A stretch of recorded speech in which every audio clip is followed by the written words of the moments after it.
ਸਾਹਿਬ ਜੀਆਂ ਦਾ ਪ੍ਰਕਾਸ਼ ਦਿਹਾੜਾ ਆਪਾਂ ਨੂੰ ਪ੍ਰਾਪਤ ਹੋ ਰਿਹਾ ਹੈ। ਸਤਿਗੁਰਾਂ ਦੇ ਜੀਵਨ ਦੇ ਉੱਪਰ ਵਿਚਾਰ ਕਰਨ ਤੋਂ ਪਹਿਲਾਂ ਸਤਿਗੁਰਾਂ ਦੀ ਬਖਸ਼ਿਸ਼ ਕੀਤੀ ਗੁਰ ਫਤਿਹ ਦੀ ਹਾਜ਼ਰੀ ਲਵਾਈਏ। ਮਿਲ ਕੇ ਆਖੀਏ ਵਾਹਿਗੁਰੂ ਜੀ ਕਾ ਖਾਲਸਾ ਵਾਹਿਗੁਰੂ ਜੀ ਕੀ ਫਤਿਹ। ਧੰਨ ਗੁਰੂ ਰਾਮਦਾਸ ਮਹਾਰਾਜ ਸਾਹਿਬ ਜੀਆਂ ਦੇ ਬਾਬਤ ਬਚਨ ਜਿਹੜੇ ਨੇ ਗੁਰੂ ਅਰਜਨ ਦੇਵ ਪਾਤਸ਼ਾਹ ਮਹਾਰਾਜ ਸਾਹਿਬ ਜੀ ਨੇ ਲਿਖਦਿਆਂ ਹੋਇਆਂ ਬਚਨ ਆਖਿਆ, ਡਿਠੇ ਸਭੇ ਥਾਵ ਨਹੀਂ ਤੁਧ ਜਿਹਾ। ਗੁਰੂ ਰਾਮਦਾਸ ਮਹਾਰਾਜ ਸਾਹਿਬ ਜੀ ਜੋ ਆਪ ਜੀ ਦਾ ਘਰ ਹੈ ਸ੍ਰੀ ਹਰਿਮੰਦਰ ਸਾਹਿਬ, ਸ੍ਰੀ ਅੰਮ੍ਰਿਤ ਸਰੋਵਰ ਜੋ ਹੈ, ਸਾਰੀ ਦੁਨੀਆ ਨੂੰ ਭਾਵੇਂ ਵੇਖ ਲਈਏ ਪਰ ਇਹਦੇ ਵਰਗਾ ਕੋਈ ਨਹੀਂ ਹੈ। ਡਿਠੇ ਸਭੇ ਥਾਵ ਨਹੀਂ ਬਧੋ ਪੁਰਖ ਵਿਧਾਤੈ। ਅਕਾਲ ਪੁਰਖ ਨੇ ਆਪ ਇਸ ਸਥਾਨ ਨੂੰ ਬੰਨਿਆ ਕਹੀਏ ਬਣਾਇਆ ਹੈ। ਸੰਤਾਂ ਕੇ ਕਾਰਜ ਆਪ ਖਲੋਆ।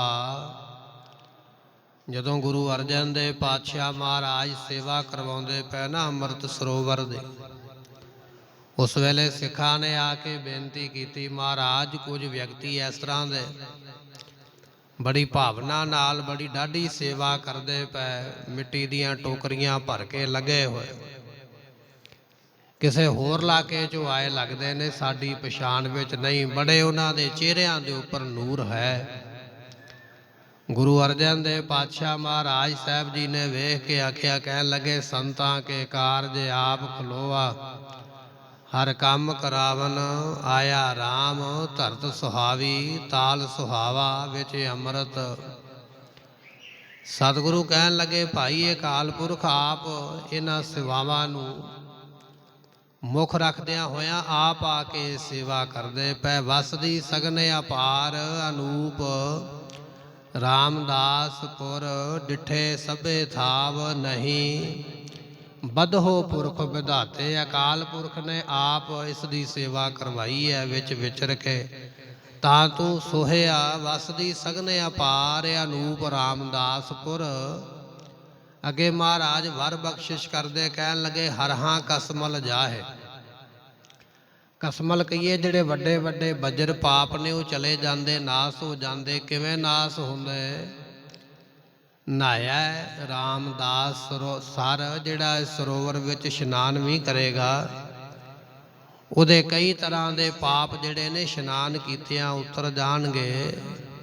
ਐਸੀ ਦਾਤ ਰਾਮਦਾਸ ਸਰੋਵਰ ਨਹਾਤੇ ਸਭ ਉਤਰੇ ਪਾਪ ਕਮਾਤੇ। ਐਸੇ ਬਚਨ ਮਹਾਰਾਜ ਸਾਹਿਬ ਜੀਆਂ ਨੇ ਵਡਿਆਈ ਦੇ ਰੂਪ ਦੇ ਵਕਤ ਬਖਸ਼ਿਸ਼ ਕੀਤੇ।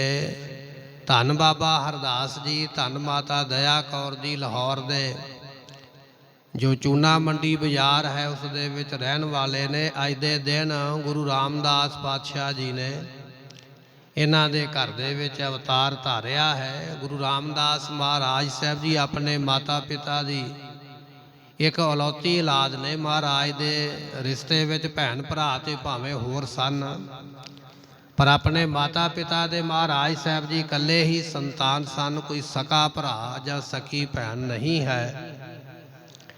ਤੇ ਸਤਿਗੁਰੂ ਪਾਤਸ਼ਾਹ ਮਹਾਰਾਜ ਸਾਹਿਬ ਜੀ ਜਦੋਂ 1 ਸਾਲ ਦੀ ਉਮਰ ਸਰੀਰ ਕਰਕੇ ਹੋਈ ਹੈ ਤੇ ਪਰਮਾਤਮਾ ਦੇ ਭਾਣੇ ਨੂੰ ਮੰਨਦਿਆਂ ਹੋਇਆਂ ਅਕਾਲ ਪੁਰਖ ਦੇ ਭਾਣੇ ਵਿੱਚ ਰਹੀਦਾ ਕਿਵੇਂ ਹੈ, ਸਤਿਗੁਰਾਂ ਨੇ ਸਾਨੂੰ ਦੱਸਿਆ ਹੈ।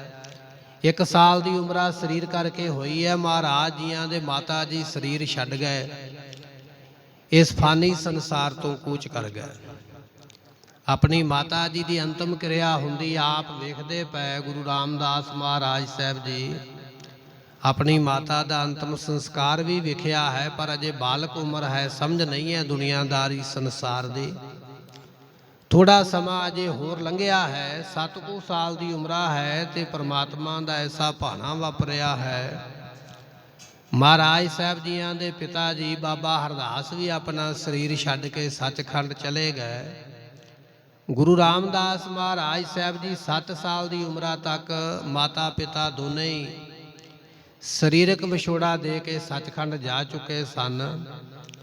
ਤੇ ਪਾਤਸ਼ਾਹ ਜੀਆਂ ਦਾ ਫਿਰ ਪਾਲਣ ਪੋਸ਼ਣ ਜਿਹੜਾ ਹੈ ਬਾਸਰ ਕੇ ਨਗਰ, ਜੋ ਮਹਾਰਾਜ ਜੀ ਦਾ ਨਾਨਕਾ ਪਿੰਡ ਹੈ, ਸਤਿਗੁਰਾਂ ਦੀ ਨਾਨੀ ਮਾਂ ਜੋ ਹੈ ਆਪਣੇ ਕੋਲ ਪਾਲਣ ਵਾਸਤੇ ਬਾਸਰ ਕੇ ਨਗਰ ਵਿੱਚ ਲੈ ਕੇ ਆ ਗਏ। ਇੱਥੇ ਰਹਿ ਕੇ ਮਹਾਰਾਜ ਸਾਹਿਬ ਜੀਆਂ ਦਾ ਥੋੜਾ ਸਮਾਂ ਜਿਹੜਾ ਬਚਪਨ ਦਾ ਹੈ ਉਹ ਬਤੀਤ ਹੋਇਆ ਹੈ। ਵਿਦਵਾਨਾਂ ਦਾ ਜ਼ਿਕਰ ਹੈ ਕਿ ਮਾਤਾ ਜੀ ਨਾਨੀ ਮਾਂ ਜੀ ਘੁੰਗਣੀਆਂ ਉਬਾਲ ਕੇ ਇੱਕ ਚੰਗੇਰ ਦੇ ਵਿੱਚ ਟੋਕਰੀ 'ਚ ਪਾ ਕੇ ਦੇ ਦਿੰਦੇ ਕਿ ਜਾਓ ਜਾ ਕੇ ਇਹਨਾਂ ਨੂੰ ਬਾਜ਼ਾਰ ਵਿੱਚ ਵੇਚ ਕੇ ਆਓ। ਤੇ ਸਤਿਗੁਰੂ ਰਾਮਦਾਸ ਮਹਾਰਾਜ ਸਾਹਿਬ ਜੀ ਉਹ ਟੋਕਰੀ ਦੇ ਵਿੱਚ ਉਹ ਘੁੰਗਣੀਆਂ ਵੇਚਿਆ ਕਰਦੇ। ਇੱਕ ਦਿਨ ਐਸਾ ਭਾਣਾ ਵਾਪਰਿਆ ਹੈ, ਇੱਕ ਸਾਧੂ ਮਿਲਿਆ, ਉਸਨੇ ਆ ਕੇ ਆਖਿਆ, ਕਹਿਣ ਲੱਗਾ ਹੈ ਬਾਲਕ ਮੈਨੂੰ ਬਹੁਤ ਜ਼ਿਆਦੀ ਭੁੱਖ ਲੱਗੀ ਹੈ, ਪਰ ਮੇਰੇ ਕੋਲ ਦੇਣ ਵਾਸਤੇ ਪੈਸਾ ਨਹੀਂ ਹੈ। ਆਪ ਜੇ ਮੇਰੀ ਭੁੱਖ ਦੂਰ ਕਰਨ ਵਾਸਤੇ ਇਹ ਘੁੰਗਣੀਆਂ ਮੈਨੂੰ ਦੇ ਦੇਵੋ, ਆਪ ਜੀ ਦਾ ਬੜਾ ਪਰਉਪਕਾਰ ਹੋਵੇਗਾ। ਇਹ ਬਚਨ ਸੁਣ ਕੇ ਗੁਰੂ ਰਾਮਦਾਸ ਪਾਤਸ਼ਾਹ ਮਹਾਰਾਜ ਸਾਹਿਬ ਜੀਆਂ ਨੇ ਇੱਕ ਬੁੱਕ ਆਪਣਾ ਭਰ ਕੇ ਘੁੰਗਣੀਆਂ ਦਾ ਉਸ ਟੋਕਰੀ ਦੇ ਵਿੱਚੋਂ ਸਾਧੂ ਨੂੰ ਦਿੱਤਾ। ਹੁਣ ਮਹਾਰਾਜ ਸਾਹਿਬ ਜੀਆਂ ਦੀ ਉਮਰਾਂ ਛੋਟੀ ਹੈ, ਬਚਪਨ ਦੇ ਵਿੱਚ ਨੇ, ਛੋਟੇ ਛੋਟੇ ਹੱਥ ਨੇ, ਕਿੰਨੀਆਂ ਕੁ ਘੁੰਗਣੀਆਂ ਉਹ ਸਾਧੂ ਨੂੰ ਮਿਲੀਆਂ। ਇੱਕੇ ਦੋ ਫੱਕੇ ਮਾਰੇ ਤੇ ਉਹ ਸਾਰੀਆਂ ਘੁੰਗਣੀਆਂ ਖਾ ਕੇ ਕਹਿਣ ਲੱਗਾ ਮੇਰੀ ਭੁੱਖ ਅਜੇ ਮਿਟੀ ਨਹੀਂ ਹੈ, ਉਸੇ ਤਰ੍ਹਾਂ ਹੀ ਭੁੱਖ ਲੱਗੀ ਹੈ, ਮੈਨੂੰ ਹੋਰ ਵੀ ਘੁੰਗਣੀਆਂ ਖਾਣ ਵਾਸਤੇ ਚਾਹੀਦੀਆਂ। ਗੁਰੂ ਰਾਮਦਾਸ ਮਹਾਰਾਜ ਜੀਆਂ ਨੇ ਫਿਰ ਇੱਕ ਦੋ ਬੁੱਕ ਭਰ ਕੇ ਹੋਰ ਦਿੱਤੇ, ਉਹ ਵੀ ਖਾ ਕੇ ਕਹਿਣ ਲੱਗਾ ਵੀ ਭੁੱਖ ਤੇ ਅਜੇ ਵੀ ਦੂਰ ਨਹੀਂ ਹੋਈ ਹੈ। ਗੁਰੂ ਰਾਮਦਾਸ ਮਹਾਰਾਜ ਸਾਹਿਬ ਜੀ ਵੱਡੇ ਦਾਤੇ ਨੇ ਨਾ, ਵੱਡਾ ਦਾਤਾ ਤਿਲਨਾ ਜੇ ਵਡਿਆਪ ਤੇ ਵਡ। ਵੱਡੇ ਦਾਤੇ ਮਹਾਰਾਜ ਜੀਆਂ ਨੇ ਕੀ ਕੀਤਾ, ਉਹ ਭਰੀ ਹੋਈ ਟੋਕਰੀ ਜਿਹੜੀ ਹੈ ਸਾਰੀ ਦੀ ਸਾਰੀ ਉਹ ਸਾਧੂ ਨੂੰ ਫੜਾ ਦਿੱਤੀ। ਕਹਿਣ ਲੱਗੇ ਲਓ ਤੁਸੀਂ ਪਹਿਲਾਂ ਆਪਣੀ ਭੁੱਖ ਦੂਰ ਕਰੋ, ਬਾਕੀ ਦਾ ਕਾਰਜ ਤੇ ਫਿਰ ਹੁੰਦਾ ਰਹੇਗਾ। ਜਦੋਂ ਸਾਧੂ ਨੂੰ ਛਕਾ ਕੇ ਘੁੰਗਣੀਆਂ ਘਰ ਵਾਪਸ ਪਰਤੇ ਤੇ ਨਾਨੀ ਮਾਂ ਨੇ ਪੁੱਛਿਆ, ਕਹਿਣ ਲੱਗੇ ਵੀ ਅੱਜ ਦੀ ਕਮਾਈ ਕਿੱਥੇ ਹੈ? ਤੇ ਉਹਨਾਂ ਨੇ ਸਾਫ਼ ਹੀ ਬਚਨ ਕਹਿ ਦਿੱਤਾ। ਕਹਿਣ ਲੱਗੇ ਇੱਕ ਸਾਧੂ ਮਿਲ ਗਿਆ ਕੋਈ ਰੱਬ ਦਾ ਨਾਮ ਲੈਣ ਵਾਲਾ, ਉਹਨੂੰ ਭੁੱਖ ਲੱਗੀ ਹੈ, ਮੈਂ ਤੇ ਸਾਰੀਆਂ ਉਸੇ ਨੂੰ ਹੀ ਛਕਾ ਦਿੱਤੀਆਂ। ਇਹ ਬਚਨ ਸੁਣ ਕੇ ਉਸ ਵੇਲੇ ਨਾਨੀ ਮਾਂ ਨੇ ਝਿੜਕਿਆ ਗੁੱਸੇ ਦੇ ਵਿੱਚ ਆ ਕੇ ਵੀ ਇਸ ਤਰ੍ਹਾਂ ਤੇ ਤੁਸੀਂ ਸਾਰਾ ਘਰ ਹੀ ਲੁਟਾ ਦਿਓਗੇ, ਇਸ ਤਰ੍ਹਾਂ ਕਿਵੇਂ ਗੁਜ਼ਾਰਾ ਚੱਲੇਗਾ। ਜਦੋਂ ਇਹ ਬਚਨ ਕੀਤੇ ਤੇ ਗੁਰੂ ਰਾਮਦਾਸ ਮਹਾਰਾਜ ਸਾਹਿਬ ਜੀ ਦੇ ਝਿੜਕਾਂ ਸੁਣ ਕੇ ਆਪਣੀ ਨਾਨੀ ਮਾਂ ਦੀਆਂ ਅੱਖਾਂ ਵਿੱਚ, ਨੇਤਰਾਂ ਦੇ ਵਿੱਚ ਜਲ ਆ ਗਿਆ, ਅੱਖਾਂ ਭਰ ਆਈਆਂ ਤੇ ਮਹਾਰਾਜ ਆਪਣੇ ਘਰ ਦੇ ਵਿੱਚੋਂ ਬਾਹਰ ਨਿਕਲ ਕੇ ਆ ਗਏ। ਇਧਰੋਂ ਗੁਰੂ ਰਾਮਦਾਸ ਮਹਾਰਾਜ ਜੀ ਘਰ ਵਿੱਚੋਂ ਬਾਹਰ ਨਿਕਲੇ ਨੇ, ਉਧਰੋਂ ਨਾਨੀ ਮਾਂ ਨੇ ਅਰਦਾਸ ਕੀਤੀ ਹੈ, ਕਹਿਣ ਲੱਗੀ ਹੈ ਅਕਾਲ ਪੁਰਖ ਮੇਰੇ ਦੋਤਰੇ ਨੂੰ ਰਾਮਦਾਸ ਜੀਆਂ ਨੂੰ ਦਾਤਾ ਤੇ ਵੱਡਾ ਬਣਾ ਦਿੱਤਾ, ਸਖੀ ਦਾਤੇ ਬਣ ਗਏ ਨੇ, ਦਿੰਦੇ ਤੇ ਬੜਾ ਹੀ ਪਏ ਨੇ, ਕੋਈ ਥੋੜਾ ਮੰਗਦਾ ਹੈ ਉਹਨੂੰ ਬਹੁਤਾ ਦੇ ਕੇ ਆ ਜਾਂਦੇ। ਜੇ ਇਹਨਾਂ ਨੂੰ ਏਡਾ ਵੱਡਾ ਦਾਨ ਦੇਣ ਵਾਲੇ ਤੁਸੀਂ ਬਣਾ ਦਿੱਤਾ ਹੈ, ਫਿਰ ਇਹਨਾਂ ਨੂੰ ਬਰਕਤਾਂ ਵੀ ਇੰਨੀਆਂ ਬਖਸ਼ਿਸ਼ ਕਰੋ ਕਿ ਇਹ ਜਿੰਨੀਆਂ ਮਰਜ਼ੀ ਵੰਡਦੇ ਰਹਿਣ ਪਰ ਕਦੇ ਮੁਕਣ ਵਿੱਚ ਨਾ ਆਉਣ।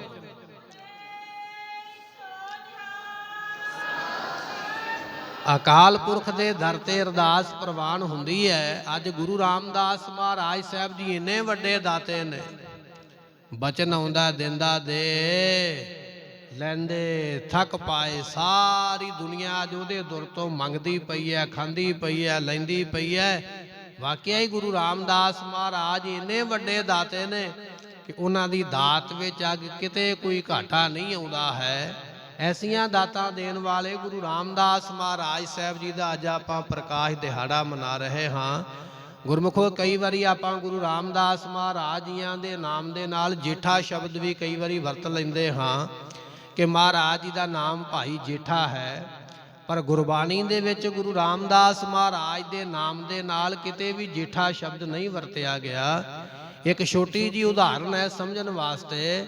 ਗੁਰੂ ਅੰਗਦ ਦੇਵ ਮਹਾਰਾਜ ਦਾ ਪਹਿਲਾ ਨਾਮ ਭਾਈ ਲਹਿਣਾ ਹੈ ਤੇ ਭਾਈ ਲਹਿਣਾ ਨਾਮ ਗੁਰਬਾਣੀ ਵਿੱਚ ਵੀ ਆਇਆ ਹੈ। ਤੁਸੀਂ ਗੁਰਬਾਣੀ ਪੜ੍ਹੋਗੇ ਨਾ, ਲਹਿਣੇ ਧਰਿਓਨ ਸਤ ਛਤ ਸਿਰ, ਆਪਾਂ ਬਚਨ ਪੜ੍ਹਦੇ ਹਾਂ। ਗੁਰੂ ਅੰਗਦ ਦੇਵ ਮਹਾਰਾਜ ਦਾ ਪਹਿਲਾ ਨਾਮ ਭਾਈ ਲਹਿਣਾ ਹੈ ਤੇ ਪਹਿਲਾ ਨਾਮ ਵੀ ਗੁਰਬਾਣੀ ਵਿੱਚ ਆਇਆ ਹੈ ਔਰ ਦੂਜਾ ਨਾਮ ਵੀ ਗੁਰਬਾਣੀ ਵਿੱਚ ਆਇਆ ਹੈ। ਪਰ ਜਦੋਂ ਸਤਿਗੁਰਾਂ ਦੀ ਬਾਣੀ ਪੜ੍ਹੋਗੇ ਨਾ, ਗੁਰੂ ਰਾਮਦਾਸ ਮਹਾਰਾਜ ਦਾ ਨਾਮ ਭਾਈ ਜੇਠਾ ਗੁਰਬਾਣੀ ਵਿੱਚ ਕਿਤੇ ਨਹੀਂ ਆਇਆ। ਜਿੱਥੇ ਵੀ ਆਇਆ ਹੈ ਉੱਥੇ ਗੁਰੂ ਰਾਮਦਾਸ ਕਰਕੇ ਹੀ ਆਇਆ ਹੈ। ਤੇ ਵਿਦਵਾਨਾਂ ਦੇ ਬਚਨ ਇਹ ਨੇ ਵੀ ਗੁਰੂ ਰਾਮਦਾਸ ਮਹਾਰਾਜ ਦਾ ਨਾਮ ਇਹੋ ਹੀ ਹੈ, ਪਰਿਵਾਰ ਵੱਲੋਂ ਰੱਖਿਆ ਗਿਆ। ਪਰ ਘਰ ਵਿੱਚੋਂ ਵੱਡੇ ਹੋਣ ਕਰਕੇ ਉਹਨਾਂ ਨੂੰ ਆਮ ਜਿਹੜੇ ਪਰਿਵਾਰ ਦੇ ਮੈਂਬਰ ਸਨ ਉਹ ਜੇਠਾ ਕਹਿ ਲੈਂਦੇ ਵੀ ਇਹ ਘਰ ਦਾ ਵੱਡਾ ਲੜਕਾ ਹੈ, ਇੱਕ ਵੱਡਾ ਪੁੱਤਰ ਹੈ, ਪਰ ਨਾਮ ਉਹਨਾਂ ਦਾ ਜੇਠਾ ਨਹੀਂ ਹੈ। ਨਾਮ ਤੇ ਉਹਨਾਂ ਦਾ ਗੁਰੂ ਰਾਮਦਾਸ ਪਾਤਸ਼ਾਹ ਹੀ ਹੈ ਜੋ ਗੁਰਬਾਣੀ ਵਿੱਚ ਆਇਆ। ਨਾਨੀ ਮਾਂ ਤੋਂ ਝਿੜਕਾ ਖਾ ਕੇ ਜਦੋਂ ਬਾਹਰ ਨਿਕਲੇ ਤੇ ਕਹਿਣ ਲੱਗੇ ਸੰਗਤ ਦਾ ਇੱਕ ਜਥਾ ਜਿਹੜਾ ਗੋਇੰਦਵਾਲ ਨੂੰ ਜਾ ਰਿਹਾ ਕੀਰਤਨ ਕਰਦਾ ਹੋਇਆ, ਉਸ ਵੇਲੇ ਸੰਗਤਾਂ ਦੇ ਨਾਲ ਹੀ ਮਿਲ ਕੇ ਆਪ ਗੁਰੂ ਅਮਰਦਾਸ ਮਹਾਰਾਜ ਜੀਆਂ ਦੇ ਦਰ ਤੇ ਉੱਪਰ ਗੋਇੰਦਵਾਲ ਦੀ ਧਰਤੀ ਤੇ ਆ ਗਏ। ਗੁਰਮੁਖੋ ਇੱਥੇ ਸੰਗਤਾਂ ਤੇ ਰਹੀਆਂ 2-4 ਦਿਨ ਵਾਸਤੇ ਦਰਸ਼ਨ ਮੇਲਾ ਕੀਤਾ ਤੇ ਸੰਗਤਾਂ ਤੇ ਮੁੜ ਗਈਆਂ। ਗੁਰੂ ਰਾਮਦਾਸ ਮਹਾਰਾਜ ਸਾਹਿਬ ਜੀ ਗੋਇੰਦਵਾਲ ਆਏ।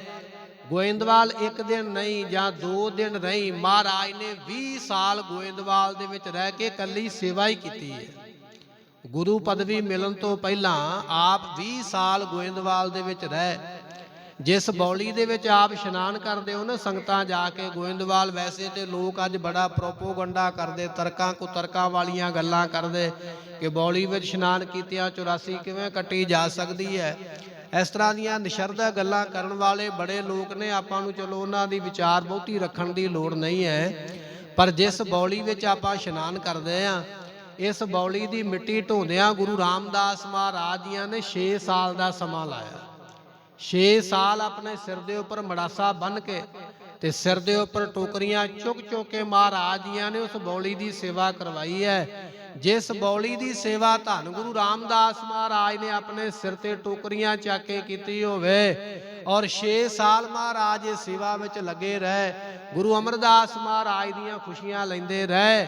ਅੱਜ ਸੰਗਤ ਨੂੰ ਇਹ ਗੱਲ ਵਿਚਾਰ ਲੈਣੀ ਚਾਹੀਦੀ ਹੈ ਕਿ ਉੱਥੇ ਇਸ਼ਨਾਨ ਕਰਕੇ ਤੇ ਜਪਜੀ ਸਾਹਿਬ ਦਾ ਪਾਠ ਕਰਕੇ ਵਾਕਿਆ ਹੀ 84 ਕੱਟੀ ਜਾਂਦੀ ਹੈ। ਇਹ ਸ਼ਰਧਾ ਰੱਖਣੀ ਚਾਹੀਦੀ ਹੈ ਸਿੱਖ ਨੂੰ। ਮੇਰੇ ਗੁਰੂ ਨੇ ਐਸੀ ਉੱਥੇ ਕਿਰਪਾ ਕੀਤੀ ਹੈ। ਇਹ ਗੁਰੂ ਰਾਮਦਾਸ ਮਹਾਰਾਜ ਸਾਹਿਬ ਜੀਆਂ ਦੇ ਜੀਵਨ ਦੇ ਬਚਨ ਨੇ। ਮਹਾਰਾਜ ਇੱਕ ਦਿਨ ਨਹੀਂ, 2 ਦਿਨ ਨਹੀਂ, ਕੋਈ ਮਹੀਨਾ, ਜੋ 2 ਮਹੀਨੇ ਦੀ ਗੱਲ ਨਹੀਂ ਹੈ, 20 ਸਾਲ ਦੀ ਲਗਾਤਾਰ ਸੇਵਾ ਮਹਾਰਾਜ ਨੇ ਆਪਣੇ ਹੱਥਾਂ ਨਾਲ ਕੀਤੀ। ਗੁਰਤਾ ਗੱਦੀ ਐਵੇਂ ਨਹੀਂ ਪ੍ਰਾਪਤ ਹੋਈ ਹੈ। ਐਸੀਆਂ ਬਖਸ਼ਿਸ਼ਾਂ, ਐਸੀਆਂ ਖੁਸ਼ੀਆਂ ਧੰਨ ਗੁਰੂ ਅਮਰਦਾਸ ਮਹਾਰਾਜ ਤੋਂ ਲਈਆਂ। ਗੁਰਤਾ ਗੱਦੀ ਦੇਣ ਤੋਂ ਪਹਿਲਾਂ ਮਹਾਰਾਜ ਪਰਖ ਵੀ ਕਰਦੇ, ਆਪਣੇ ਪੁੱਤਰਾਂ ਦੀ ਪਰਖ ਵੀ ਕਰਦੇ, ਆਪਣੇ ਭਤੀਜਿਆਂ ਦੀ ਪਰਖ ਵੀ ਕਰਦੇ, ਔਰ ਆਪਣੀਆਂ ਜਿਨ੍ਹਾਂ ਦੇ ਨਾਲ ਲੜਕੀਆਂ ਵਿਆਹੀਆਂ ਹੋਈਆਂ ਆਪਣੇ ਜਵਾਈਆਂ ਦੀ ਪਰਖ ਵੀ ਮਹਾਰਾਜ ਕਰਦੇ। ਮਹਾਰਾਜ ਜੀਆਂ ਦੇ ਛੋਟੇ ਪੁੱਤਰ ਨੇ ਨਾ ਬਾਬਾ ਮੋਹਰੀ ਜੀ, ਇੱਕ ਦਿਨ ਮਨ ਵਿੱਚ ਬੈਠਿਆਂ ਬੈਠਿਆਂ ਵਿਚਾਰ ਆ ਗਿਆ ਕਿ ਲੋਕਾਂ ਦੇ ਕੋਲੋਂ ਸੁਣਿਆ ਵੀ ਰਾਜਿਆਂ ਮਹਾਰਾਜਿਆਂ ਕੋਲ ਲੱਖਾਂ ਰੁਪਈਏ ਹੁੰਦੇ, ਪਰ ਮੈਂ ਕਦੇ ਲੱਖਾਂ ਰੁਪਈਆ ਇਕੱਠਾ ਨਹੀਂ ਵੇਖਿਆ। ਜਦੋਂ ਮਨ ਵਿੱਚ ਇਹ ਫੁਰਨਾ ਆਇਆ ਤੇ ਧੰਨ ਗੁਰੂ ਅਮਰਦਾਸ ਮਹਾਰਾਜ ਜੀ ਉਹਦਾ ਫੁਰਨਾ ਜਾਣ ਗਏ ਕਿ ਸਾਡਾ ਪੁੱਤਰ ਤੇ ਅਜੇ ਮਾਇਆ ਦੀ ਗਿਣਤੀ ਵਿੱਚ ਹੀ ਪਿਆ ਹੋਇਆ, ਵੀ ਕਦੇ ਲੱਖ ਰੁਪਈਆ ਹੀ ਨਹੀਂ ਵੇਖਿਆ ਹੈ। ਗੁਰਮੁਖੋ ਵਿਸਾਖੀ ਦਾ ਵੱਡਾ ਮੇਲਾ ਲੱਗਿਆ ਹੋਇਆ। ਮਹਾਰਾਜ ਨੇ ਸੰਗਤ ਨੂੰ ਆਖਿਆ, ਕਹਿਣ ਲੱਗੇ ਸੰਗਤ ਜੀ ਜਿੰਨੀ ਵੀ ਆਪ ਤਨੋ ਮਨੋ ਧਨੋ ਸੇਵਾ ਕਰ ਸਕਦੇ ਨਾ, ਮਾਇਆ ਦਾ ਮੱਥਾ ਟੇਕੋ।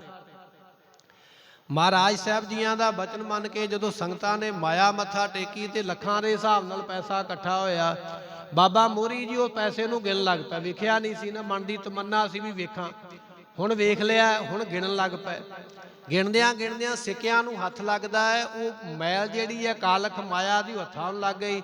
ਜਦੋਂ ਕਿਤੇ ਮੱਥੇ ਦੇ ਉੱਪਰ ਪਸੀਨਾ ਆਇਆ, ਜਦੋਂ ਮੱਥੇ ਦੇ ਉੱਪਰ ਖਾਰਸ਼ ਕੀਤੀ, ਕੁਝ ਕਾਲਖ ਮੱਥੇ ਨੂੰ ਲੱਗ ਗਈ, ਕੁਝ ਕਾਲਖ ਹੱਥਾਂ ਨੂੰ ਲੱਗ ਗਈ। ਤੇ ਉਧਰੋਂ ਸਤਿਗੁਰੂ ਅਮਰਦਾਸ ਮਹਾਰਾਜ ਨੇ ਬੁਲਾਇਆ, ਕਹਿਣ ਲੱਗੇ ਲਿਆਓ ਮੋਹਰੀ ਨੂੰ, ਆਵਾਜ਼ ਮਾਰ ਕੇ ਲਿਆਓ। ਬਾਬਾ ਮੋਹਰੀ ਜੀ ਜਦੋਂ ਕੋਲ ਗਏ, ਧੰਨ ਗੁਰੂ ਅਮਰਦਾਸ ਮਹਾਰਾਜ ਜੀ ਕਹਿਣ ਲੱਗੇ ਬਾਬਾ ਮੋਹਰੀ ਜੀ ਤੁਹਾਡੀ ਤਮੰਨਾ ਸੀ, ਮਨ ਦੀ ਇੱਛਾ ਸੀ ਵੀ ਕਦੇ ਲੱਖ ਰੁਪਈਆ ਨਹੀਂ ਵੇਖਿਆ ਹੈ, ਲੱਖ ਰੁਪਈਆ ਤੇ ਅੱਜ ਵੇਖ ਲਿਆ ਹੈ, ਪਰ ਬਚਨ ਇਹ ਵੀ ਨਾਲ ਯਾਦ ਰੱਖ ਲਓ, ਇਹ ਮਾਇਆ ਇੱਥੇ ਵੀ ਮੂੰਹ ਕਾਲਾ ਕਰਵਾਉਂਦੀ ਹੈ ਤੇ ਪਰਲੋਕ ਦੇ ਵਿੱਚ ਵੀ ਕਰਵਾਉਂਦੀ ਹੈ। ਜੇ ਨਹੀਂ ਤੇ ਤੁਹਾਡੇ ਮੱਥੇ ਤੇ ਵੇਖੋ ਕਾਲਖ ਲੱਗੀ ਹੋਈ ਹੈ, ਤੁਹਾਡੇ ਹੱਥਾਂ ਤੇ ਵੀ ਲੱਗੀ ਹੋਈ ਹੈ। ਆਪਣੇ ਪੁੱਤਰ ਦੀ ਪਰਖ ਕਰਦੇ ਪਏ ਮਹਾਰਾਜ ਸਾਹਿਬ ਜੀ, ਇਹਦਾ ਚਿੱਤ ਮਾਇਆ ਵਿੱਚ ਭਰਮਿਆ ਹੋਇਆ। ਇੱਕ ਸਤਿਗੁਰਾਂ ਦਾ ਭਤੀਜਾ ਹੈ ਬਾਬਾ ਸਾਵਣ ਮੱਲ, ਉਹ ਵੀ ਸੇਵਾ ਕਰਦਾ ਦਿਨੇ ਰਾਤ। ਇੱਕ ਦਿਨ ਸਤਿਗੁਰੂ ਕਹਿਣ ਲੱਗੇ ਜਾਓ ਹਿਮਾਚਲ ਦੇ ਵਿੱਚੋਂ, ਜਿਹਨੂੰ ਆਪਾਂ ਅੱਜ ਹਿਮਾਚਲ ਪ੍ਰਦੇਸ਼ ਕਹਿ ਦਿੰਦੇ ਹਾਂ, ਹਰੀਪੁਰ ਉਸ ਵੇਲੇ ਉਸ ਇਲਾਕੇ ਨੂੰ ਕਿਹਾ ਜਾਂਦਾ ਹੈ, ਕਹਿੰਦੇ ਜਾਓ ਲੱਕੜਾਂ ਲੈ ਕੇ ਆਓ। ਗੁਰਮੁਖੋ ਸਾਖੀਆਂ ਬੜੀਆਂ ਲੰਮੀਆਂ ਨੇ, ਸਮਾਂ ਆਪਣੇ ਕੋਲ ਬੜਾ ਥੋੜਾ ਹੈ। ਜਦੋਂ ਬਾਬਾ ਸਾਵਣ ਮੱਲ ਜੀ ਚੱਲਣ ਲੱਗੇ, ਕਹਿੰਦੇ ਮਹਾਰਾਜ ਮੈਂ ਸੁਣਿਆ ਵੀ ਪਹਾੜਾਂ ਵਿੱਚ ਤੇ ਬੜੀਆਂ ਭੂਤ ਪ੍ਰੇਤ ਵਗੈਰਾ ਰਹਿੰਦੇ ਤੇ ਮੈਨੂੰ ਉੱਥੇ ਕਿਵੇਂ ਲੋਕ ਜਾਣਨਗੇ, ਮੇਰਾ ਕਿਵੇਂ ਉੱਥੇ ਇਹ ਕੰਮ ਚੱਲੇਗਾ। ਇਤਿਹਾਸ ਵਿੱਚ ਬਚਨ ਆਉਂਦਾ ਵੀ ਮਹਾਰਾਜ ਨੇ ਪ੍ਰਸ਼ਾਦਾ ਛਕ ਕੇ ਆਪਣੇ ਹੱਥ ਰੁਮਾਲ ਦੇ ਨਾਲ ਸਾਫ਼ ਕੀਤੇ ਤੇ ਉਹ ਰੁਮਾਲ ਹੀ ਦੇ ਦਿੱਤਾ। ਕਹਿਣ ਲੱਗੇ ਲੈ ਜਾ, ਜੋ ਚਾਹਵੇਂਗਾ ਨਾ ਇਹਦੇ ਨਾਲ ਉਸੇ ਤਰ੍ਹਾਂ ਹੀ ਹੁੰਦਾ ਰਵੇ। ਬਾਬਾ ਸਾਵਣ ਮੱਲ ਚਲੇ ਗਏ। ਜਦੋਂ ਹਰੀਪੁਰ ਪਹੁੰਚੇ ਤੇ ਉੱਥੋਂ ਦੇ ਰਾਜੇ ਦਾ ਪੁੱਤਰ ਚੜ੍ਹਾਈ ਕਰ ਗਿਆ, ਮੌਤ ਨੂੰ ਪ੍ਰਾਪਤ ਹੋ ਗਿਆ। ਰਾਜਾ ਤੇ ਰਾਜੇ ਦੀਆਂ ਰਾਣੀਆਂ ਰੋਂਦੀਆਂ ਪਈਆਂ, ਲੋਕ ਰੋਂਦੇ ਪਏ। ਉਸ ਵੇਲੇ ਬਾਬਾ ਸਾਵਣ ਮੱਲ ਜੀ ਨੇ ਪੁੱਛਿਆ ਵੀ ਇਹ ਸਾਰਾ ਦੇਸ਼ ਹੀ ਕਿਉਂ ਰੋਂਦਾ ਪਿਆ? ਕਹਿੰਦੇ ਜੀ ਰਾਜਾ ਬੜਾ ਚੰਗਾ ਪਰ ਉਹਦਾ ਇੱਕੋ ਇੱਕ ਪੁੱਤਰ ਹੈ, ਪੂਰਾ ਹੋ ਗਿਆ। ਬਾਬਾ ਸਾਵਣ ਮੱਲ ਜੀ ਗਏ, ਕਹਿਣ ਲੱਗੇ ਜੇ ਅਸੀਂ ਪੁੱਤਰ ਜਿਉਂਦਾ ਕਰ ਦਈਏ ਫਿਰ ਜੋ ਅਸੀਂ ਕਵਾਂਗੇ ਤੁਸੀਂ ਕਰੋਗੇ? ਰਾਜਾ ਕਹਿਣ ਲੱਗਾ ਜੀ ਪੁੱਤਰ ਜਿਉਂਦਾ ਹੋਵੇ ਤੇ ਤੁਸੀਂ ਜੋ ਕਹੋਗੇ ਮੈਂ ਤੇ ਕਰਨ ਵਾਸਤੇ ਤਿਆਰ ਹਾਂ। ਇਤਿਹਾਸ ਦਾ ਬਚਨ ਉੱਥੇ ਇਹ ਆਉਂਦਾ ਹੈ ਕਿ ਬਾਬਾ ਸਾਵਣ ਮੱਲ ਨੇ ਜਿਹੜਾ ਰੁਮਾਲ ਗੁਰੂ ਅਮਰਦਾਸ ਮਹਾਰਾਜ ਨੇ ਦਿੱਤਾ ਨਾ, ਜਪਜੀ ਸਾਹਿਬ ਦਾ ਪਾਠ ਕਰਕੇ ਉਸ ਰੁਮਾਲ ਦੀ ਇੱਕ ਕੰਨੀ ਪਾਣੀ ਵਿੱਚ ਭਿਉਂ ਕੇ ਉਹਦੀ ਇੱਕ ਬੂੰਦ ਜਦੋਂ ਉਸ ਮਰੇ ਹੋਏ ਬੱਚੇ ਦੇ ਮੂੰਹ ਵਿੱਚ ਪਾਈ ਹੈ, ਕਹਿਣ ਲੱਗੇ ਉਹ ਬੂੰਦ ਮੂੰਹ ਵਿੱਚ ਪੈਂਦੀ ਗਈ ਹੈ, ਮਰਿਆ ਹੋਇਆ ਬੱਚਾ ਉਸ ਵੇਲੇ ਜਿਉਂਦਾ ਹੋ ਗਿਆ।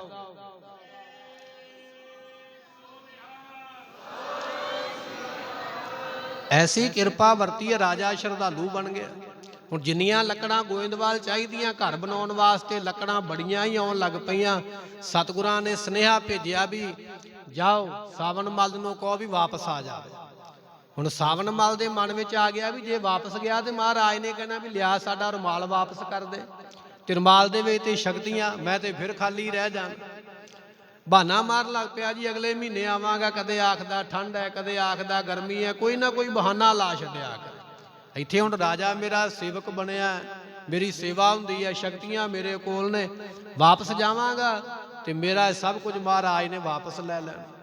ਹੁਣ ਸਤਿਗੁਰੂ ਇਹਦੇ ਮਨ ਦੀ ਗੱਲ ਜਾਣ ਗਏ। ਮਹਾਰਾਜ ਕਹਿਣ ਲੱਗੇ ਚੰਗਾ ਸਾਵਣ ਮੱਲ, ਹੁਣੇ ਰੁਮਾਲ ਦਾ ਰੁਮਾਲ ਹੀ ਤੇਰੇ ਕੋਲ ਰਵੇਗਾ, ਜਿਹੜੀ ਵਿੱਚ ਬਰਕਤ ਹੈ ਉਹ ਅਸੀਂ ਵਾਪਸ ਲੈ ਲੈਂਦੇ। ਜਦੋਂ ਬਰਕਤਾਂ ਵਾਪਸ ਲਈਆਂ ਫਿਰ ਸਾਵਣ ਮੱਲ ਭੱਜਿਆ ਦਵਾ ਦਵ ਗੋਇੰਦਵਾਲ ਨੂੰ ਜਾ ਕੇ ਮੱਥਾ ਟੇਕਦਾ। ਮਹਾਰਾਜ ਕਹਿਣ ਲੱਗੇ ਤੇਰੇ ਮਨ ਵਿੱਚ ਤੇ ਲੋਭ ਆ ਗਿਆ ਕਿ ਗੁਰੂ ਕਿਤੇ ਤਾਕਤ ਵਾਪਸ ਹੀ ਨਾ ਲੈ ਲਵੇ। ਰੁਮਾਲ ਫਿਰ ਵਾਪਸ ਦਿੱਤਾ। ਕਹਿਣ ਲੱਗੇ ਜੇ ਕਰਾਮਾਤਾਂ ਚਾਹੀਦੀਆਂ ਤੇ ਲੈ ਲਾ, ਪਰ ਅਸੀਂ ਤੇ ਪਰਖਦੇ ਪਏ ਆ ਵੀ ਤੁਹਾਡੇ ਵਿੱਚ ਕਿਹੜੀ ਕਿਹੜੀ ਤਮੰਨਾ ਹੈ, ਕਿਹੜੀ ਕਿਹੜੀ ਇੱਛਾ ਲੈ ਕੇ ਬੈਠੇ। ਤੇ ਸਤਿਗੁਰੂ ਮਹਾਰਾਜ ਜੀਆਂ ਦੇ ਦੋ ਜਵਾਈ ਨੇ ਨਾ, ਬਾਬਾ ਰਾਮਾ ਜੀ, ਭਾਈ ਰਾਮਾ ਜੀ ਔਰ ਧੰਨ ਗੁਰੂ ਰਾਮਦਾਸ ਮਹਾਰਾਜ ਜੀ, ਇਹਨਾਂ ਦੋਵਾਂ ਦੀ ਵੀ ਪਰਖ ਕਰਦੇ ਪਏ। ਗੁਰੂ ਰਾਮਦਾਸ ਜੀਆਂ ਨੂੰ ਗੁਰਤਾ ਗੱਦੀ ਐਵੇਂ ਨਹੀਂ, ਉਹ ਗੁਰੂ ਪਦਵੀ ਤੇ ਬੈਠੇ। ਮਹਾਰਾਜ ਕਹਿੰਦੇ ਸੋਹਣਾ ਥੜਾ ਬਣਾਓ। ਗੁਰਮੁਖੋ ਸਾਖੀ ਆਪਾਂ ਕਈ ਵਾਰੀ ਸਰਵਣ ਕੀਤੀ ਹੈ। ਜਦੋਂ ਥੜਾ ਬਣਾਉਂਦੇ ਅਗਲੇ ਦਿਨ ਕਹਿੰਦੇ ਵੀ ਨਹੀਂ ਸੋਹਣਾ ਨਹੀਂ ਬਣਿਆ, ਠੀਕ ਨਹੀਂ ਬਣਿਆ, ਇਹਨੂੰ ਢਾਹ ਦਿੱਤਾ ਜਾਵੇ, ਫਿਰ ਬਣਾ ਦਿੱਤਾ ਜਾਵੇ, ਫਿਰ ਢਾਹ ਦਿੱਤਾ ਜਾਵੇ। ਜਦੋਂ 5-7 ਵਾਰੀ ਕੀਤਾ ਤੇ ਰਾਮਾ ਜੀ ਨੇ ਕਹਿ ਹੀ ਦਿੱਤਾ, ਕਹਿੰਦੇ ਮਹਾਰਾਜ ਤੁਸੀਂ ਬੁੱਢੇ ਹੋ ਗਏ ਹੋ, ਤੁਹਾਨੂੰ ਚੇਤਾ ਭੁੱਲ ਜਾਂਦਾ, ਤੁਸੀਂ ਕਹਿੰਦੇ ਕੁਝ ਤੇ ਦੱਸਦੇ ਬਾਅਦ ਵਿੱਚ ਕੁਝ। ਗੁਰੂ ਅਮਰਦਾਸ ਸੁਣ ਕੇ ਬਚਨ ਹੱਸ ਪਏ। ਸੰਗਤ ਨੂੰ ਕਹਿਣ ਲੱਗੇ ਸੰਗਤ ਜੀ ਵੇਖੋ ਇਹ ਸਿੱਖ ਜਿਹੜਾ ਹੈ ਗੁਰੂ ਨੂੰ ਭੁੱਲਣਹਾਰ ਦੱਸਦਾ ਪਿਆ ਵੀ ਗੁਰੂ ਭੁੱਲ ਜਾਂਦਾ ਹੈ, ਮੈਂ ਸਿਆਣਾ।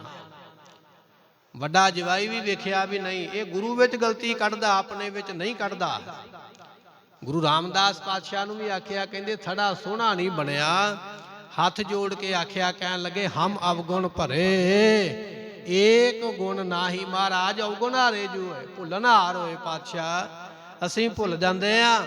ਆਪ ਸਰਬ ਕਲਾ ਸਮਰੱਥ ਹੋ, ਸਿਰ ਤੇ ਮਿਹਰ ਦਾ ਹੱਥ ਰੱਖੋ। ਮਹਾਰਾਜ ਤੁਹਾਡੀ ਸੇਵਾ ਤਾਂ ਹੀ ਕਰ ਸਕਦੇ। ਹੁਣ ਇਹ ਪਰਖਾਂ ਹੁੰਦੀਆਂ ਪਈਆਂ, ਕਦੇ ਪੁੱਤਰਾਂ ਦੀਆਂ, ਕਦੇ ਜਵਾਈਆਂ ਦੀਆਂ, ਕਦੇ ਭਤੀਜਿਆਂ ਦੀਆਂ, ਪਰ ਉਹਨਾਂ ਪਰਖਾਂ ਦੇ ਵਿੱਚੋਂ ਪਾਤਸ਼ਾਹ ਆਪ ਪੂਰੇ ਉਤਰਦੇ। ਸਤਿਗੁਰੂ ਗੁਰੂ ਰਾਮਦਾਸ ਪਾਤਸ਼ਾਹ ਮਹਾਰਾਜ ਇੰਨੀ ਸੇਵਾ ਕਰਦੇ। ਇਤਿਹਾਸ ਦੇ ਵਿੱਚ ਬਚਨ ਆਉਂਦਾ ਹੈ ਵੀ ਗੁਰੂ ਅਮਰਦਾਸ ਮਹਾਰਾਜ ਨੇ 2 ਸੋਨੇ ਦੇ ਕੜੇ ਆਪ ਜੀਆਂ ਨੂੰ ਬਖਸ਼ਿਸ਼ ਕਰ ਦਿੱਤੇ। ਕਹਿਣ ਲੱਗੇ ਤੁਹਾਡੀ ਸੇਵਾ ਬੜੀ ਹੈ, ਅਸੀਂ ਤੁਹਾਡੇ ਤੇ ਬੜੇ ਖੁਸ਼ ਹਾਂ। ਆ ਸਾਡੇ 2 ਸੋਨੇ ਦੇ ਕੰਗਣ ਆਪ ਰੱਖੋ, ਤੁਹਾਨੂੰ ਦਿੱਤੇ, ਤੁਹਾਡੀ ਸੇਵਾ ਵੇਖ। ਤੇ ਗੁਰੂ ਰਾਮਦਾਸ ਪਾਤਸ਼ਾਹ ਨੇ ਉਹ ਕੰਗਣ ਸੋਨੇ ਦੇ ਸਾਂਭ ਕੇ ਰੱਖ ਲਿਆ ਵੀ ਮਹਾਰਾਜ ਦੀ ਦਾਤ ਹੈ। ਤੇ ਧੰਨ ਗੁਰੂ ਅਮਰਦਾਸ ਮਹਾਰਾਜ ਦੇ ਦਰਬਾਰ ਦੇ ਵਿੱਚ ਇੱਕ ਬੇਨਵਾ ਫਕੀਰ ਆਉਂਦਾ। ਇੱਕ ਫਕੀਰ ਸੀ ਬੇਨਵਾ, ਉਸ ਦਾ ਨਾਮ ਹੈ। ਉਹ ਮਹਾਰਾਜ ਦਾ ਅੱਧਾ ਨਾਮ ਲਿਆ ਕਰੇ ਆ ਕੇ, ਜਾਣ ਬੁੱਝ ਕੇ। ਨਾਮ ਤੇ ਹੈ ਨਾ ਧੰਨ ਗੁਰੂ ਅਮਰਦਾਸ ਮਹਾਰਾਜ, ਉਹ ਗੁਰਮੁਖੋ ਅੱਧਾ ਹੀ ਨਾਮ ਲਵੇ। ਆਪਾਂ ਲੈ ਨਹੀਂ ਸਕਦੇ ਮਹਾਰਾਜ ਦਾ ਅੱਧਾ ਨਾਮ, ਸਿੱਖ ਨੂੰ ਮਨਾਹੀ ਹੈ। ਪਰ ਉਹ ਆ ਕੇ ਜਦੋਂ ਅੱਧਾ ਨਾਮ ਲਵੇ ਨਾ, ਮਹਾਰਾਜ ਕਹਿੰਦੇ ਕੀ ਚਾਹੀਦਾ। ਵੈਸੇ ਤੇ ਸਿੱਖਾਂ ਨੇ ਬੜਾ ਹੀ ਇਤਰਾਜ਼ ਕੀਤਾ ਵੀ ਇਹਨੂੰ ਕੁੱਟਣਾ ਚਾਹੀਦਾ ਕਿ ਸਾਡੇ ਗੁਰੂ ਦਾ ਅੱਧਾ ਨਾਮ ਲੈਂਦਾ। ਮਹਾਰਾਜ ਕਹਿੰਦੇ ਨਹੀਂ ਭਾਈ, ਇਹ ਵੀ ਜ਼ਰੂਰੀ ਹੈ। ਇਹਦੇ ਕੋਲੋਂ ਸੁਣ ਕੇ ਸਗੋਂ ਨਿਮਰਤਾ ਆਉਂਦੀ ਹੈ, ਹੋਰ ਇਹ ਸਾਨੂੰ ਨਿਮਰਤਾ ਵਾਲੇ ਪਾਸੇ ਲੈ ਕੇ ਜਾ ਰਿਹਾ। ਤੇ ਸਤਿਗੁਰਾਂ ਨੇ ਆਖਿਆ ਤੂੰ ਸਾਨੂੰ ਰੋਜ਼ ਅੱਧੇ ਨਾਂ ਦੇ ਨਾਲ ਇਸੇ ਤਰ੍ਹਾਂ ਹੀ ਬੁਲਾਇਆ ਕਰ, ਜਿਵੇਂ ਅੱਜ ਬੁਲਾਇਆ ਨਾ ਅੱਧਾ ਨਾਮ ਲੈ ਕੇ, ਇਸ ਤਰ੍ਹਾਂ ਹੀ ਬੁਲਾਇਆ ਕਰ। ਸਿੱਖਾਂ ਨੂੰ ਕਹਿੰਦੇ ਰੋਜ਼ ਇਸ ਨੂੰ ਆਟਾ ਤੇ ਰੋਜ਼ ਇਸ ਨੂੰ 1 ਟਕਾ ਇਹਨੂੰ ਰੋਜ਼ ਦੇਣਾ ਹੈ। ਤੇ ਡਿਊਟੀ ਇਹਦੀ ਇਹ ਹੈ ਵੀ ਤੂੰ ਅੱਧਾ ਨਾਂ ਲੈ ਕੇ ਸਾਨੂੰ ਬਣਾਉਣਾ ਹੈ, ਵੀ ਸਾਡੀ ਨਿਮਰਤਾ ਸਾਡੇ 'ਚ ਹੋਰ ਵਧੇ, ਕਿਤੇ ਮੈਂ ਮੇਰੀ ਨਾ ਆਵੇ। ਉਸ ਗੁਰਮੁਖੋ ਫਕੀਰ ਨੇ ਆ ਜਾਣਾ, ਉੱਚੀ ਸਾਰੀ ਆ ਕੇ ਅੱਧਾ ਨਾਮ ਲੈਣਾ, ਤੇ ਗੁਰੂ ਘਰ ਦੇ ਵੱਲੋਂ ਕੁਝ ਆਟਾ ਰਸਤਾ ਵੀ ਲੈ ਜਾਣੀਆਂ ਔਰ ਟਕਾ ਵੀ ਲੈ ਜਾਣਾ। ਇੱਕ ਦਿਨ ਧੰਨ ਗੁਰੂ ਰਾਮਦਾਸ ਮਹਾਰਾਜ ਨੇ ਆਖਿਆ, ਕਹਿਣ ਲੱਗੇ ਉਹ ਬੇਨਵਾ, ਤੂੰ ਗੁਰੂ ਪਾਤਸ਼ਾਹ ਮੇਰੇ ਗੁਰੂ ਦਾ ਅੱਧਾ ਨਾਮ ਲੈਣਾ ਕਾਹਦੇ ਵਾਸਤੇ? ਵੀ 1 ਟਕਾ ਮਿਲੇ। ਲੈ ਤੈਨੂੰ ਮੈਂ ਆਪਣਾ ਸੋਨੇ ਦਾ ਕੰਗਣ ਦਿੰਦਾ। ਮੈਨੂੰ ਗੁਰੂ ਅਮਰਦਾਸ ਪਾਤਸ਼ਾਹ ਨੇ ਸੋਨੇ ਦਾ ਕੰਗਣ ਦਿੱਤਾ, ਕੜਾ ਦਿੱਤਾ।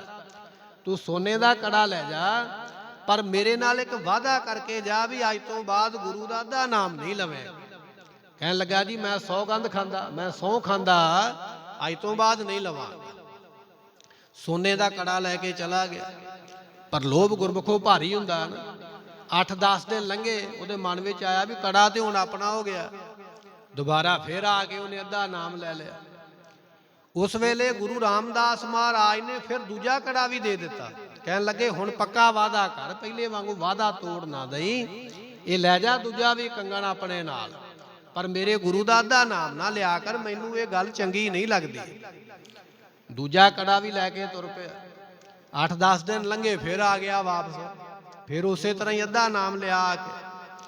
ਗੁਰੂ ਅਮਰਦਾਸ ਮਹਾਰਾਜ ਸਾਹਿਬ ਜੀ ਨੇ ਫਿਰ ਪੁੱਛਿਆ ਗੁਰੂ ਰਾਮਦਾਸ ਮਹਾਰਾਜ, ਕਹਿੰਦੇ ਜੀ ਇਹ ਸਾਡਾ ਅੱਧਾ ਨਾਮ ਲੈਂਦਾ ਹੈ, ਤੁਸੀਂ ਇਹਨੂੰ ਕਿਉਂ ਰੋਕਦੇ ਹੋ? ਤੇ ਗੁਰੂ ਰਾਮਦਾਸ ਪਾਤਸ਼ਾਹ ਕਹਿੰਦੇ ਵੀ ਮਹਾਰਾਜ ਮੈਂ ਥੋੜੀ ਸੁਣ ਸਕਦਾ ਵੀ ਮੇਰੇ ਗੁਰੂ ਦਾ ਕੋਈ ਅੱਧਾ ਨਾਮ ਲਵੇ, ਸਤਿਕਾਰ ਦੇ ਨਾਲ ਨਾਮ ਨਾ ਲਵੇ, ਮੈਂ ਤੇ ਨਹੀਂ ਸੁਣ ਸਕਦਾ। ਤੇ ਗੁਰੂ ਅਮਰਦਾਸ ਪਾਤਸ਼ਾਹ ਕਹਿਣ ਲੱਗੇ ਭਲਿਆ, ਜਿਹੜਾ ਗੁਰੂ ਦਾ ਖਾ ਕੇ ਨਮਕ ਹਰਾਮੀ ਕਰਦਾ ਹੈ, ਉਹ ਨਮਕ ਦੇ ਵਾਂਗ ਹੀ ਗਲ ਜਾਂਦਾ।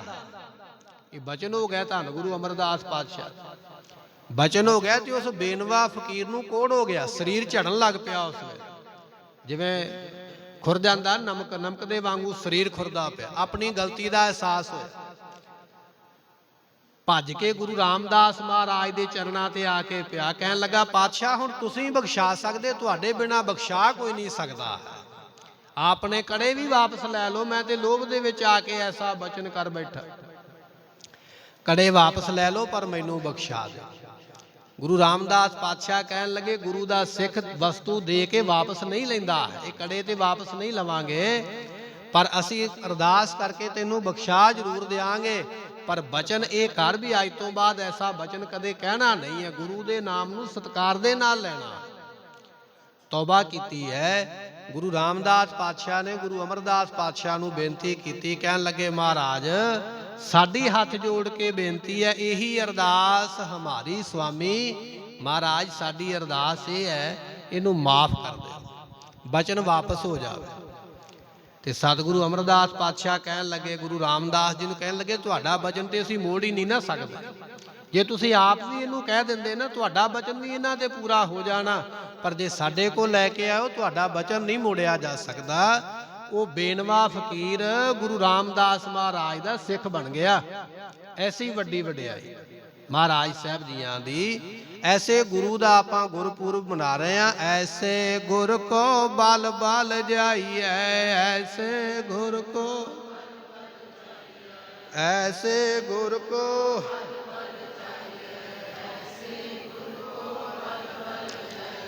ਆਪ ਮੁਕਤ ਮੋਹਿ ਤਾਰੈ, ਆਪ ਮੁਕਤ ਮੋਹਿ ਤਾਰੈ।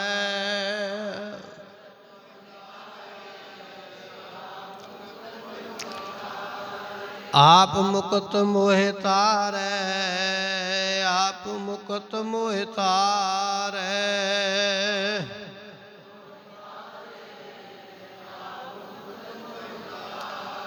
ऐसे गुर को बल बल जाइए, ऐसे गुर को बल बल जाइए।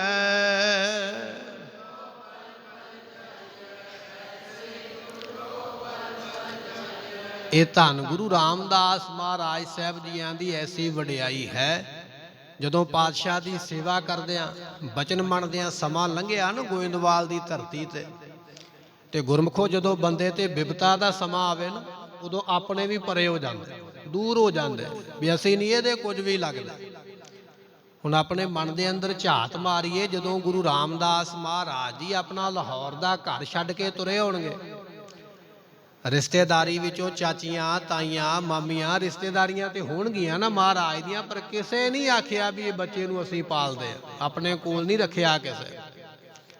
ਸਾਰੇ ਆਪਣੇ ਅੰਦਰਾਂ 'ਚ ਵੜ ਕੇ ਤੇ ਦਰਵਾਜ਼ੇ ਬੰਦ ਕਰ ਲੈ ਵੀ ਜੇ ਜਾਂਦਾ ਹੈ ਤੇ ਜਾਵੇ, ਸਗੋਂ ਇਹਦੇ ਘਰ ਤੇ ਵੀ ਅਸੀਂ ਕਬਜ਼ਾ ਕਰਾਂਗੇ, ਇਹਨਾਂ ਦੀ ਦੁਕਾਨ ਹੈ ਬਾਜ਼ਾਰ ਦੇ ਵਿੱਚ, ਉਹ ਸਾਡੀ ਹੋ ਜਾਏਗੀ। ਕਿਸੇ ਨੇ ਅੱਗੇ ਹੋ ਕੇ ਨਹੀਂ ਆਖਿਆ ਵੀ ਅਸੀਂ ਇਹਦੀ ਪਾਲਣਾ ਕਰਦੇ। ਪਰ ਜਦੋਂ ਗੁਰੂ ਅਮਰਦਾਸ ਮਹਾਰਾਜ ਦੇ ਦਰ ਤੇ ਸੇਵਾ ਕਰਦੇ ਆ, ਵੇਖਿਆ ਨਾ ਵੀ ਸਤਿਕਾਰਯੋਗ ਬਣ ਗਿਆ ਨੇ, ਵੀ ਸੰਗਤਾਂ ਵਿੱਚ ਬੜਾ ਸਤਿਕਾਰ ਬਣ ਗਿਆ। ਤੇ ਇੰਨੇ ਚਿਰ ਨੂੰ ਸੋਢੀ ਆ ਗਿਆ ਲਾਹੌਰ ਤੋਂ ਚੱਲ ਕੇ, ਮਹਾਰਾਜ ਦੇ ਸ਼ਰੀਕੇ ਕਬੀਲੇ ਵਿੱਚੋਂ ਜਿਹੜੇ ਲੱਗਦੇ ਸਨ, ਤੇ ਗੋਇੰਦਵਾਲ ਵਿੱਚ ਆ ਕੇ ਉਹਨਾਂ ਨੇ ਬੜਾ ਹੀ ਵੱਡਾ ਬਚਨ ਕੀਤਾ। ਕਹਿਣ ਲੱਗੇ, ਜਾਓ ਗੁਰੂ ਅਮਰਦਾਸ ਮਹਾਰਾਜ ਨੂੰ ਸੁਨੇਹਾ ਦੇ ਦਿਓ ਕਿ ਗੁਰੂ ਰਾਮਦਾਸ ਮਹਾਰਾਜ ਦੇ ਸ਼ਰੀਕ ਆਏ ਨੇ, ਸਾਡੀ ਸੇਵਾ ਕੀਤੀ ਜਾ। ਔਰ ਕੱਲੇ ਸ਼ਰੀਕ ਨਹੀਂ ਆਏ, ਅਸੀਂ ਗੁਰੂ ਅਮਰਦਾਸ ਮਹਾਰਾਜ ਦੇ ਰਿਸ਼ਤੇਦਾਰੀ ਵਿੱਚ ਕੁੜਮ ਵੀ ਲੱਗਦੇ ਹਾਂ, ਸਾਡੀ ਵਿਸ਼ੇਸ਼ ਸੇਵਾ ਹੋਣੀ ਚਾਹੀਦੀ। ਜਦੋਂ ਇਹ ਸੁਨੇਹਾ ਮਿਲਿਆ ਨਾ ਗੁਰੂ ਅਮਰਦਾਸ ਮਹਾਰਾਜ ਜੀ, ਉਹਨਾਂ ਦੇ ਮੂੰਹ ਇੱਕੋ ਹੀ ਬਚਨ ਨਿਕਲ ਗਿਆ। ਕਹਿਣ ਲੱਗੇ, ਗੁਰੂ ਰਾਮਦਾਸ ਮਹਾਰਾਜ ਦਾ ਸ਼ਰੀਕ ਕੋਈ ਹੋ ਹੀ ਨਹੀਂ ਸਕਦਾ, ਉਹਨਾਂ ਦਾ ਸ਼ਰੀਕ ਕੋਈ ਦੁਨੀਆ ਤੇ ਰਵੇਗਾ ਹੀ ਨਹੀਂ, ਇਹਨਾਂ ਦੇ ਕੋਲੋਂ ਕੋਈ ਦਾਤ ਵੰਡਾ ਹੀ ਨਹੀਂ ਸਕਦਾ। ਇਹ ਬਚਨ ਜਦੋਂ ਆਖੇ ਨਾ ਗੁਰੂ ਅਮਰਦਾਸ ਪਾਤਸ਼ਾਹ ਨੇ, ਤੇ ਗੁਰਮੁਖੋ ਜਿਹੜੇ ਆਏ ਸਨ ਆਪਣੇ ਆਪ ਨੂੰ ਵੱਡਾ ਬਣਾ ਕੇ ਵੀ ਅਸੀਂ ਸੋਢੀਆਂ ਤੇ ਮਹਾਰਾਜ ਦੇ ਰਿਸ਼ਤੇਦਾਰੀ ਵਿੱਚ ਸ਼ਰੀਕੇ ਦੇ ਵਿੱਚੋਂ ਲੱਗਦੇ ਆ। ਜਦੋਂ ਹਰਿਦੁਆਰ ਇਸ਼ਨਾਨ ਕਰਨ ਵਾਸਤੇ ਗਏ, ਇਹੋ ਜੀ ਬਿਮਾਰੀ ਚੱਲੀ ਹੈ, ਅੱਧਿਓਂ ਬਹੁਤੇ ਰਸਤੇ ਵਿੱਚ ਹੀ ਮਰ ਗਏ। ਤੇ ਜਿਹੜੇ ਥੋੜੇ ਬਹੁਤੇ ਵਾਪਸ ਮੁੜੇ, ਉਹਨਾਂ ਨੂੰ ਉੱਥੋਂ ਦੇ ਨਵਾਬ ਨੇ ਮਾਰ ਕੇ ਤੇ ਉਹਨਾਂ ਨੂੰ ਉੱਥੋਂ ਕੱਢ ਦਿੱਤਾ, ਸਾਰੀ ਜਗ੍ਹਾ ਹੀ ਵਿਹਲੀ ਕਰਵਾ ਲਈ। ਮਨ ਦੀ ਇੱਛਾ ਤੇ ਇਹ ਸੀ ਵੀ ਅਸੀਂ ਇਹਨਾਂ ਦੇ ਘਰ ਤੇ ਕਬਜ਼ਾ ਕਰਾਂਗੇ, ਪਰ ਸਮੇਂ ਨੇ ਇਹੋ ਜੀ ਪਲਟੀ ਮਾਰੀ ਹੈ, ਘਰ ਤੇ ਕਬਜ਼ਾ ਕਰਨਾ ਤੇ ਦੂਰ ਦੀ ਗੱਲ ਹੈ, ਆਪਣੇ ਘਰ ਵੀ ਗਵਾ ਲਏ। ਗੁਰੂ ਅਮਰਦਾਸ ਨੇ ਆਖਿਆ, ਗੁਰੂ ਰਾਮਦਾਸ ਦਾ ਸ਼ਰੀਕ ਰਵੇਗਾ ਹੀ ਕੋਈ। ਉਹ ਬਚਨ ਮਹਾਰਾਜ ਸਾਹਿਬ ਜੀਆਂ ਦੇ। ਇਹ ਤੇ ਮਹਾਰਾਜਾ ਰਣਜੀਤ ਸਿੰਘ ਨੇ ਬਾਅਦ ਵਿੱਚ ਜਗ੍ਹਾ ਮੁੱਲ ਖਰੀਦ ਕੇ ਉਹਨਾਂ ਲੋਕਾਂ ਨੂੰ ਉੱਥੋਂ ਉਠਾ ਕੇ ਫਿਰ ਉਹ ਜਗ੍ਹਾ ਬਣਾਈ ਹੈ। ਅੱਜ ਆਪਾਂ ਉੱਥੇ ਜਾ ਕੇ ਦਰਸ਼ਨ ਕਰਦੇ ਹਾਂ ਲਾਹੌਰ ਦੇ ਅੰਦਰ। ਐਸੀ ਮਹਾਰਾਜ ਕਿਰਪਾ ਕਰਨ ਵਾਲੇ, ਐਸੇ ਗੁਰੂ ਨੇ ਅੱਜ ਦੇ ਦਿਨ ਲਾਹੌਰ ਦੀ ਧਰਤੀ ਨੂੰ ਭਾਗ ਲਾਉਂਦਿਆਂ ਹੋਇਆਂ ਅਵਤਾਰ ਧਾਰਿਆ ਹੈ। 679 ਸ਼ਬਦ ਗੁਰੂ ਗ੍ਰੰਥ ਸਾਹਿਬ ਦੇ ਵਿੱਚ ਦਰਜ ਨੇ, ਗੁਰੂ ਰਾਮਦਾਸ ਪਾਤਸ਼ਾਹ ਦੇ 679 ਸ਼ਬਦ ਅਤੇ 30 ਰਾਗਾਂ ਵਿੱਚ ਬਾਣੀ। 31 ਰਾਗ ਨੇ ਗੁਰੂ ਗ੍ਰੰਥ ਸਾਹਿਬ ਦੇ। ਇੱਕ ਰਾਗ ਗੁਰੂ ਤੇਗ ਬਹਾਦਰ ਪਾਤਸ਼ਾਹ ਜੀ ਨੇ ਰਚਿਆ, ਜੈਜਾਵੰਤੀ ਰਾਗ ਜਿਸ ਨੂੰ ਕਿਹਾ ਜਾਂਦਾ ਹੈ। ਉਹਦੇ ਤੋਂ ਬਿਨਾਂ ਜਿੰਨੇ ਰਾਗ ਨੇ ਗੁਰਮੁਖੋ, ਸਾਰਿਆਂ ਰਾਗਾਂ ਵਿੱਚ ਗੁਰੂ ਰਾਮਦਾਸ ਪਾਤਸ਼ਾਹ ਦੀ ਬਾਣੀ ਹੈ। 30 ਰਾਗਾਂ ਵਿੱਚ ਮਹਾਰਾਜ ਜੀਆਂ ਨੇ ਇਹ ਸ਼ਬਦ ਉਚਾਰੇ। ਐਸੇ ਸਤਿਗੁਰਾਂ ਨੇ ਅੱਜ ਅੰਮ੍ਰਿਤ ਵੇਲੇ ਇਸ ਧਰਤੀ ਨੂੰ ਅਤੇ ਆਪਾਂ ਨੂੰ ਭਾਗ ਲਾਉਂਦਿਆਂ ਹੋਇਆਂ ਲਾਹੌਰ ਵਿਖੇ ਮਹਾਰਾਜ ਨੇ ਅਵਤਾਰ ਧਾਰਿਆ ਹੈ। ਇਹ ਅੱਜ ਮਹਾਰਾਜ ਜੀਆਂ ਦਾ ਪ੍ਰਕਾਸ਼ ਦਿਹਾੜਾ ਆਪਾਂ ਨੂੰ ਪ੍ਰਾਪਤ ਹੋ ਰਿਹਾ ਹੈ। ਸਤਿਗੁਰੂ ਕਿਰਪਾ ਕਰਨ, ਸਾਨੂੰ ਵੀ ਮਤ ਸਮਤ ਦੀ ਦਾਤ ਬਖਸ਼ਿਸ਼ ਕਰਦਿਆਂ ਹੋਇਆਂ ਨਾਮ ਬਾਣੀ ਦੀਆਂ ਦਾਤਾਂ ਬਖਸ਼ਿਸ਼ ਕਰਨ, ਤਾਂ ਕਿ ਸਾਡਾ ਵੀ ਭਲਾ ਹੋਵੇ, ਸਾਡਾ ਮਨੁੱਖਾ ਜਨਮ ਸਫਲਾ ਹੋ ਜਾਵੇ। ਇਹ ਗੁਰੂ ਕਿਰਪਾ ਕਰੇ। ਹਮ ਅਵਗੁਣ ਭਰੇ, ਏਕ ਗੁਣ ਨਾਹੀ ਅੰਮ੍ਰਿਤ ਛਾੜ, ਬਿਖੈ ਬੇਖ ਖਾਈ ਮਾਇਆ ਮੋਹ, ਭਰਮ ਪੈ ਭੂਲੇ ਸੁਤ ਦਾ ਰਾਸਿਓ, ਇੱਕ ਉਤਮ ਪੰਥ ਸੁਣਿਓ, ਗੁਰ ਸੰਗਤ ਤੇਹ ਮਲੰਤ, ਜਮ ਤਰਾਸ ਮਟਾਈ ਇੱਕ ਅਰਦਾਸ, ਪਾਠ ਕੀਰਤ ਕੀ ਗੁਰੂ ਰਾਮਦਾਸ। ਇਹ ਭੱਟਾਂ ਨੇ ਬਚਨ ਆਖਿਆ ਹੈ। ਕੀਰਤ ਭੱਟ ਦਾ ਨਾਮ ਹੈ, ਭੱਟ ਕੀਰਤ। ਉਹ ਕਹਿ ਰਿਹਾ, ਕਹਿਣ ਲੱਗਿਆ ਜੀ ਮੇਰੀ ਅਰਦਾਸ ਹੈ, ਸਾਡੀ ਸਾਰੇ ਭੱਟਾਂ ਦੀ ਅਰਦਾਸ ਹੈ ਵੀ ਆਪਣੀ ਸ਼ਰਨ ਵਿੱਚ ਰੱਖ ਲਓ, ਸਾਡਾ ਭਲਾ ਹੋ ਜਾਵੇ। ਆਪਾਂ ਵੀ ਮਹਾਰਾਜ ਦੇ ਘਰ ਦੀ ਕੀਰਤ ਕਰਨ ਵਾਲੇ, ਵਡਿਆਈ ਕਰਨ ਵਾਲੇ ਸਿੱਖ ਹਾਂ।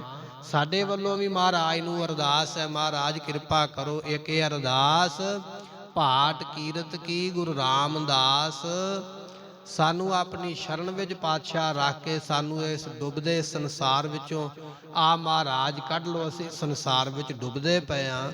ਇਹ ਆਪਾਂ ਅਰਦਾਸ ਬੇਨਤੀ ਮਹਾਰਾਜ ਜੀ ਦੇ ਚਰਨਾਂ ਵਿੱਚ ਕਰਨੀ ਹੈ। ਗੁਰੂ ਕਿਰਪਾ ਕਰੇ। ਸਮੇਂ ਦੀ ਸਮਾਪਤੀ, ਭੁੱਲਾਂ ਦੀ ਮੁਆਫੀ, ਬਚਨ ਉਪਦੇਸ਼ ਗੁਰੂ ਕਾ ਸਾਡੇ ਹਿਰਦੇ ਵਸੇ, ਭੁੱਲਾਂ ਦਾਸ ਦੀਆਂ ਮੁਆਫ ਕਰਨੀਆਂ, ਲੇਖੈ ਕਤਹਿ ਨ ਛੂਟੀਐ। ਬਖਸ਼ਨਹਾਰ ਬਖਸ਼ ਲੈ।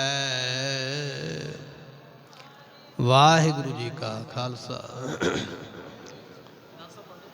ਰਾਮ ਕਲੀ ਮਹੱਲਾ ਤੀਜਾ। ਆਨੰਦ ਏਕ ਓੰਕਾਰ ਸਤਿਗੁਰ ਪ੍ਰਸਾਦ। ਆਨੰਦ ਪਿਆ ਮੇਰੀ ਮਾਏ, ਸਤਿਗੁਰ ਤਾਂ ਪਾਇਆ ਸਹਿਜ ਸੇਤੀ। ਰਾਗ ਰਤਨ ਪਰਵਾਰ ਪਰੀਆਂ, ਸਬਦੋ ਤੰਗਾਵੋ ਹਰੀ ਕੇਰਾ। ਕਹਿ ਨਾਨਕ ਆਨੰਦ ਹੋਆ, ਏ ਮਨ ਮੇਰਿਆ। ਹਰ ਨਾਲ ਰਹੋ ਤੂੰ ਮਨ ਮੇਰੇ, ਅੰਗੀਕਾਰੋ ਕਰੇ ਤੇਰਾ।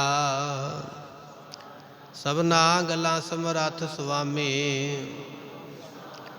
ਕਹਿ ਨਾਨਕ ਮਨ ਮੇਰੇ। ਸਾਚੇ